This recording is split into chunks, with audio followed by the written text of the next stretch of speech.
Hello दोस्तों, कैसे हैं आप सभी। आई होप आप सब अच्छे होंगे, बेहतर होंगे और सीटेट की तैयारी भी अच्छी कर रहे होंगे। फ्रेंड्स, आज की इस टेस्ट सीरीज़ के अंदर मैंने सीटेट के लिए आपके मोस्ट इंपॉर्टेंट क्वेश्चन शामिल किए हैं। देखते हैं दोस्तों आपके कितने क्वेश्चन आप सही कर पाते हैं। 10 क्वेश्चन की सीरीज़ है छोटी सी और इसको आपको सॉल्व करना है। तो आपका पहला क्वेश्चन क्या है दोस्तों? पहला क्वेश्चन है, रजत ने अपने मित्र से कहा, मैं नहीं खेल सकता हूं क्योंकि मुझे बुखार है। मैं कपकपी, बुखार, सिरदर्द और अंत में पसीना आने के चक्र से गुजरता हूं। रक्त की जांच के बाद डॉक्टर ने मुझे एक कड़वी दवाई दी है। अब आपको बताना है कि ये लक्षण किस रोग के हो सकते हैं या रजत किस रोग से पीड़ित हो सकता है। ये एनसीईआरटी की बुक से, ईवीएस से लिया गया है और सीटेट के अंदर आया हुआ है। पहला ऑप्शन कह रहा अतिसार, दूसरा आपका हैजा यानी आपका कॉलरा हो जाता है, मियादी बुखार यानी आपका टाइफाइड और मलेरिया। तो दोस्तों ये आपके जो लक्षण हैं कि रजत कहता है मैं कपकपी, बुखार, सिरदर्द और अंत में पसीना आने के चक्र से गुजर रहा हूं, ये लक्षण आपके मलेरिया के हो जाएंगे। डी ऑप्शन सही हो जाएगा। मलेरिया का दोस्तों परजीवी जो आपका प्लाज्मोडियम परजीवी होता है, इसका पता किसने लगाया? आपके रोनाल्ड रॉस ने लगाया था। ये भी आपको याद रखना है। तो डी ऑप्शन सही है।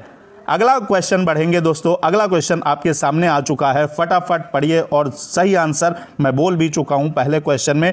उस वैज्ञानिक का नाम क्या है? यह भी सीटेट के अंदर पूछा गया है, जिसने सर्वप्रथम मच्छर के पेट के अंदर ताक झांकी और यह सिद्ध किया कि मलेरिया नामक जो रोग है वो मच्छर से फैलता है। इस अनुसंधान के लिए दोस्तों, इस रिसर्च के लिए 1902 में चिकित्सा के क्षेत्र में इन्हें नोबेल प्राइज से सम्मानित किया गया।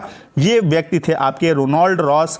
इनका जन्म दोस्तों आपके उत्तराखंड में हुआ है। तो ये आपका ए सही हो जाएगा, ऑप्शन के साथ सही आंसर जाएगा। अगला देखेंगे, अगला क्वेश्चन आपका क्या क्वेश्चन कह रहा है, सांपों के संदर्भ में सही कथन यानी जो ट्रू स्टेटमेंट है उसको सिलेक्ट करना है। पहला स्टेटमेंट कहता है कि हमारे देश में केवल 4 तरह के आपके 4 वैरायटी पाई जाती हैं जो जहरीली होती हैं। बिल्कुल सही स्टेटमेंट है आपका। एक आपका पहली जो हो गई वैरायटी वो नाग हो गई या आपका कोबरा, जिसे किंग कोबरा के नाम से जाना जाता है।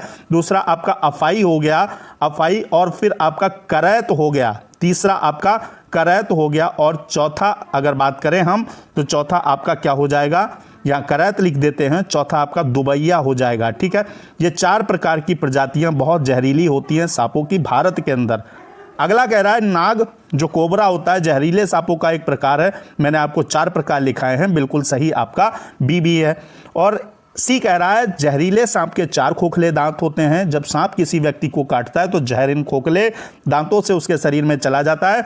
तो दोस्तों ये बात सही है कि सांप जिस व्यक्ति को काटता है तो जो जहर होता है वो आपके उसके जिसके काटता है सांप उसके शरीर में इन दांतों से चला जाता है। लेकिन यहाँ 4 नहीं दोस्तों, 2 खोखले दांत होते हैं सांप के, आपके एनसीईआरटी में बताया गया है। तो 2 दांत होते हैं, इसलिए ये स्टेटमेंट आपका गलत हो जाएगा। डी कह रहा है सांप की दवाई सांप के जहर से ही बनाई जाती है। बिल्कुल सही आपका ऑप्शन हो जाएगा। तो ए, बी और डी जहां होंगे, थर्ड ऑप्शन है आपका बिल्कुल करेक्ट हो जाएगा। दोस्तों लाइक, शेयर, सब्सक्राइब करना आपका काम है और कंटेंट बेहतरीन प्रोवाइड करवाना जो आपके सीटेट के लिए, ईवीएस के लिए या आपका यूं कहें आपका 130+ के लिए आपका कंटेंट तैयार करना मेरा काम है। तो दोस्तों चैनल को सब्सक्राइब करके बेल आइकन प्रेस कर दीजिएगा। फिलहाल अगला क्वेश्चन क्या है, प्राथमिक स्तर पर पर्यावरण अध्ययन में रचनात्मक आकलन यानी आपका फॉर्मेटिव असेसमेंट जो होता है किसको शामिल नहीं करता है? अब नहीं पूछा है निगेटिव, इस चीज को सीटेट के अंदर देखना है आपको। ये अंडरलाइन होता है। अक्सर क्या कैंडिडेट करते हैं, नहीं को ना पढ़ के वो सीधे आपका दूसरी चीज समझ लेते हैं और आंसर गलत कर देते हैं। क्या है दोस्तों, शिक्षार्थियों को ग्रेडिंग और रैंकिंग, शिक्षार्थियों के अधिगम रिक्तियों की पहचान करना, यानी शिक्षार्थी स्टूडेंट ने कितना सीखा है इसकी पहचान करना। ठीक है, तो अधिगम रिक्तियों की आप पहचान करेंगे तो बेहतर आपका लर्निंग हो सकती है, अधिगम हो सकता है। तो ये भी सही है बात, बी वाला। सी ऑप्शन कहता है शिक्षण में कमियों की पहचान करना। बिल्कुल बात वही आपकी, जैसा बी कह रहा है वही सी कह रहा है। डी कह रहा है शिक्षार्थियों के सीखने को बढ़ाना, यानी आपका ये भी बात सही है, शिक्षार्थियों की लर्निंग को इम्प्रूव करना, ये भी लक्षण है। लेकिन शिक्षार्थियों के ग्रेडिंग और रैंकिंग, आपको ग्रेडिंग और रैंकिंग नहीं करनी है कि ये शिक्षार्थी, ये स्टूडेंट इस लेवल का है या कोई भी स्टूडेंट किस लेवल का है, ये सब नहीं करना। तो ग्रेडिंग और रैंकिंग जहाँ पे होगी तो ये आपका ऑप्शन निगेटिव हो जाएगा। तो नहीं पूछ रहा है, पूछा नहीं है, तो आंसर आपका क्या हो जाएगा, निगेटिव वाला हो जाएगा, ए ऑप्शन सही हो जाएगा। अगला क्वेश्चन है आपका, गुजरात का रहने वाला कोई व्यक्ति पहले भोपाल और फिर हैदराबाद जाना चाहता है, उसके सफ़र की दिशाएं क्या होंगी, ये आपको बताना है। तो दोस्तों अब देखिए यहाँ पे अगर हम भारत का कुछ इस तरीके से मैप बना लें तो यहाँ पे अच्छी तरीके से समझ में आ जाएगा। ये आपका यहाँ पे गुजरात है, इतना तो आप समझते हैं कि यहाँ पे गुजरात है। मैप को दोस्तों बिल्कुल तैयार कर लेना है, क्योंकि मैप से रिलेटेड क्वेश्चन आपका जरूर आएगा 1 नंबर में सीटेट के अंदर। हैदराबाद जाना चाहता, हैदराबाद कहीं यहाँ पे होगा आपका, हैदराबाद यहाँ है। अब उसके सफ़र की दिशाएं क्या होंगी, पहले भोपाल जाएगा, भाई एमपी तो यहाँ कहीं है, तो पहले अगर भोपाल जाएगा तो पूर्व में चलेगा, गुजरात से ईस्ट में चलेगा। डायरेक्शन आपकी क्या होती है, नॉर्थ आपका ईस्ट और इधर साउथ और इधर आपका वेस्ट होता है। तो गुजरात से चलेगा इधर, पहले भोपाल तो ईस्ट में जाएगा, इधर देखिए ईस्ट है, फिर नीचे आपका बढ़ेगा, भोपाल से नीचे की तरफ यानी साउथ की तरफ चलेगा, तब हैदराबाद पहुंचेगा। तो पहले पूर्व और फिर आपका दक्षिण, पहले पूर्व और फिर दक्षिण दिशा में सी ऑप्शन करेक्ट हो जाएगा। तो इस तरीके से दोस्तों ऑप्शन को हम सही कर देंगे। अगला क्वेश्चन है, उत्तपम किस राज्य का पकवान है, इसमें बताना है केरल, पश्चिम बंगाल, उत्तर प्रदेश और तमिलनाडु। तो अगर कचनार के फूलों की सब्जी आ जाती है तो ये आपका रिलेटेड किससे होगा, उत्तर प्रदेश से होगा। दोस्तों अगर सहजन के फूलों की सब्जी आ जाती है तो सहजन के फूलों की सब्जी आपका महाराष्ट्र के अंदर खाई जाती है। केरल में दोस्तों आपका केले के फूल की सब्जी खाई जाती है और आपका टैपियोका, उबला हुआ टैपियोका भी खाया जाता है। ठीक है, ये सारे फैक्ट आपके सीटेट के लिए मोस्ट इंपॉर्टेंट हैं। यहाँ पे तमिलनाडु आपका राइट जवाब हो जाएगा, उत्तपम तमिलनाडु के लिए सही हो जाएगा।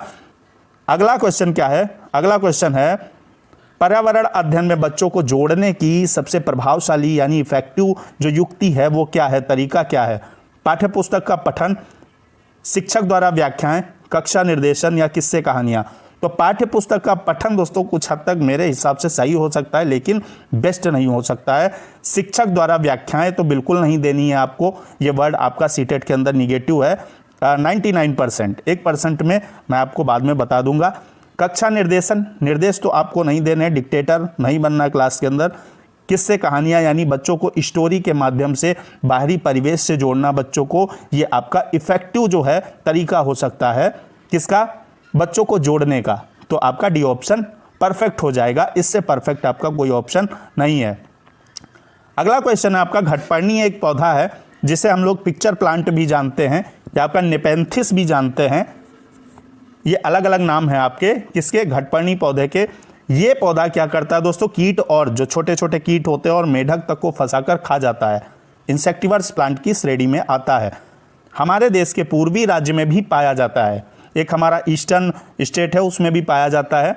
इस राज्य का नाम क्या हो सकता है, नागालैंड, मिजोरम, मेघालय, असम। मिजोरम में अगर झूम कल्टीवेशन की बात आए दोस्तों, झूम फार्मिंग की बात आ जाए तो आप मिजोरम लगाइएगा। चेराओ नृत्य बहुत पूछा जाता है सीटेट के अंदर, ये भी आपका मिजोरम से रिलेटेड हो जाएगा। और एक कुडुख भाषा में तोरांग बहुत पूछा जाता है, तो तोरांग का मतलब क्या हो जाएगा आपका, जंगल हो जाएगा। ये कुडुख भाषा में झारखंड में बोला जाता है, कुडुख भाषा बोली जाती है। फिलहाल आपका असम की बात करें तो यहाँ 10 से 12 फीट या आपका 3 से 3.5 मीटर बांस की ऊंचाई पर घर बनाए जाते हैं और छतें इसकी जो होती हैं वो ढालू बनाई जाती हैं।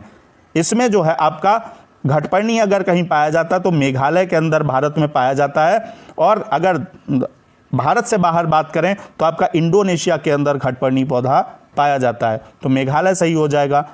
अगला क्वेश्चन है, जम्मू कश्मीर में चाय को क्या दोस्तों कहा जाता है, चाय, कॉफ़ी, कहवा या नन ऑफ दीज।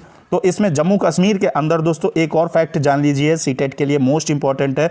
यहाँ के लोग सरसों के तेल में पकी मछली खाते हैं और नारियल के तेल में पकी मछली गोवा के लोग खाते हैं। ये भी फैक्ट आपका पूछा जाता है, सारा कुछ इंपॉर्टेंट करवाने वाला हूँ आपको। यहाँ फिलहाल जम्मू कश्मीर में चाय को दोस्तों कहवा बोला जाता है, सी ऑप्शन सही हो जाएगा। अगला देखेंगे, अगला क्वेश्चन है, पश्मीना ऊन जो होती है, पश्मीना वूल जो होती है वो किस जानवर से मिलती है। भेड़, वूल तो मिलती है भेड़ से, लेकिन पश्मीना नहीं। ऊंट आपका या खरगोश या बकरी। यहाँ पे दोस्तों आपका पश्मीना जो ऊन होती है इसके बनाए हुए जो स्वेटर और शॉल होते हैं वो एक स्वेटर पश्मीना का नॉर्मल 6 स्वेटर के बराबर होता है, या शॉल जो होगी वो 6 स्वेटर के बराबर होगी। और इसे जम्मू कश्मीर के अंदर दोस्तों चांगपा जनजाति के लोग क्या करते हैं, इसे बनाते हैं और किसका पालन करते हैं दोस्तों? बकरी, आपका पश्मीना बकरी गोट होती है जिसे चांगपा जनजाति के लोग पालते हैं। और इससे दोस्तों आपका क्या बनाया जाता है? इसकी ऊन, इसके जो बाल होते हैं गोट के, वो इतने महीन होते हैं कि आपका मशीन्स के द्वारा जो है वो शाल या स्वेटर बनाना संभव नहीं है, तो हाथ से ही बनाए जाते हैं। फिलहाल ये सारे फैक्ट मैंने आपको बता दिए हैं। बकरी, इसका गोट सही आंसर होगा। तो आज के इस वीडियो में मैंने आपको 10 क्वेश्चन मोस्ट इंपॉर्टेंट करवाए हैं, आपके ऐसे जो छोटे क्वेश्चन आते हैं। तो मिलते हैं अगले वीडियो में। बताइएगा वीडियो कैसा लगा, क्वेश्चन कैसे लगे, और 130 के लिए तैयारी कीजिए। मिलते हैं अगले वीडियो में बेहतरीन कंटेंट के साथ। जय हिंद, वंदे मातरम।